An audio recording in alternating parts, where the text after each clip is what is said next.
بسم اللہ الرحمن الرحیم۔ آج کی اس ویڈیو میں ہم بات کریں گے وزیر اعلیٰ کے پی کے سہیل فریدی نے 4 سدہ جلسے میں خطاب کرتے ہوئے عوام سے کیا کہا۔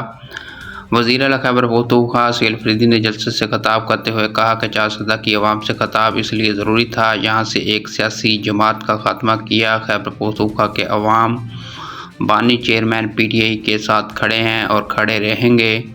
انہوں نے کہا کہ جس روز سے میرا نام وزیر اعلیٰ کے لیے آیا تو اسی وقت کہا گیا قبول نہیں ہے، مجھے اور کسی کی فکر نہیں، مجھے عوام کی فکر ہے اور میں عوام کو قبول ہوں۔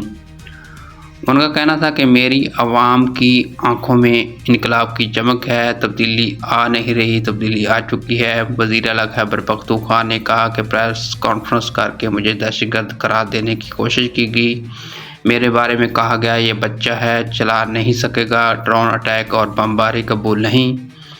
انہوں نے کہا کہ صحت، تعلیم اور بیوروکریسی میں وہی فیصلے ہوں گے جو بانی چیئرمین کا ویژن ہے۔